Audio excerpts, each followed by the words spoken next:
किसको कहते हैं? न शासनात् तारयेत् जस्तु स शास्त्र परिकीर्तितः। जो मनुष्य की बुद्धि को नियंत्रित कर उसे सही राह पर चला देते हैं उसको कहते हैं शास्त्र। शश प्लस त्रय प्लस ड शास्त्र। शासनात् तारयेत् जस्तु स शास्त्र। कहते हैं कि परम पुरुष की उक्ति है कि एको हम बहुश्याम, मैं एक हूँ, मुझे अनेक बनना है। एक तत्व में आनंद नहीं है। विश्व ब्रह्मांड में तुम ही लोग अपने मन में सोचो विचारो, अगर एक रहते तो रहना संभव था? पागल हो जाते। क्या जी बोलो ना, क्या यह बात सही नहीं है? इतने भाई बंधुओं के बीच हो, कितने आनंद में हो ना। किसी से 6 महीने के बाद, किसी से 2 साल के बाद मुलाकात हो रही है। कैसे हैं जी, क्या समाचार है? आपसे भेंट हुई थी वो 3 साल पहले बैसाखी पूर्णिमा में। ये सब बातचीत करते हो कि नहीं? एक दूसरों को लिट्टी खिलाते हो कि नहीं? आइए आइए बैठिए, लिट्टी खाइए। हाँ, और अगर तुम अकेले होते कितनी तकलीफ होती, सोचो तो जी एक बार मन में। विशेषकर महिलाओं को कितनी तकलीफ होती है। किसके लिए खाना बनाऊं? खाने वाला दुनिया में नहीं है। बोलो जी। इसलिए परम पुरुष की एक उक्ति है कि सवायेश तदा द्रष्टा न पश्य दृश्य में कराट मेने संतमिवात्मानम सुप्त शक्ति रसुप्त दृक्।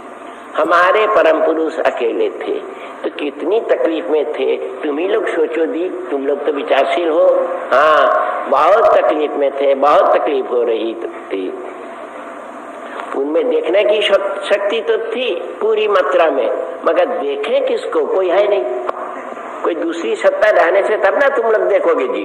अगर कोई दूसरी सत्ता ना हो तो किसको देखोगे और किसको डांट फटकार भी करोगे? क्यों ऐसा हुआ? तुम्हारा आउटकम क्यों ठीक नहीं है? वजन दाइने से काम ठीक होगा, ये सब किससे कहेंगे जी? अगर कोई दूसरी सत्ता ना हो, क्या तुम लोग की राय क्या है?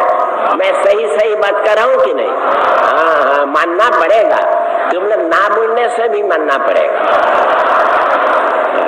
तो इसीलिए उनके मन में भावना हुई कि मैं एक हूँ मगर अकेला कैसे रहूं। लीला करने के लिए 2, 3, 4, 5 चाहिए तो ठीक ना। और जहाँ तक हम सोचते हैं हम उतना नहीं सोचे कभी, मगर जहाँ तक सोचते हैं हमारे परम पुरुष फैमिली प्लानिंग के खिलाफ है। हाँ, वो नहीं चाहते हैं कि उनके बच्चों की संख्या सीमित हो। वो चाहते अधिक से अधिक, तब ना लीला जमेगी जी, तब ना। तब लीला में मजा आएगा। क्या जी तुम लोग समझ रहे हो ना सिर्फ हंस रहे हो? अच्छा, समझना हंसना दोनों एक साथ चल रहा है। वाह वाह, बहुत अच्छा।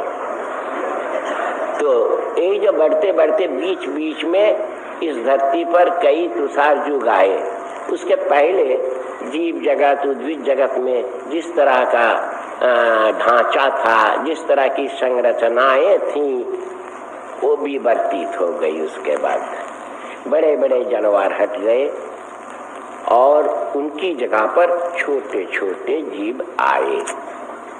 एक जगह में मैंने कहा कि this age is not an age of big countries, we countries and big animals.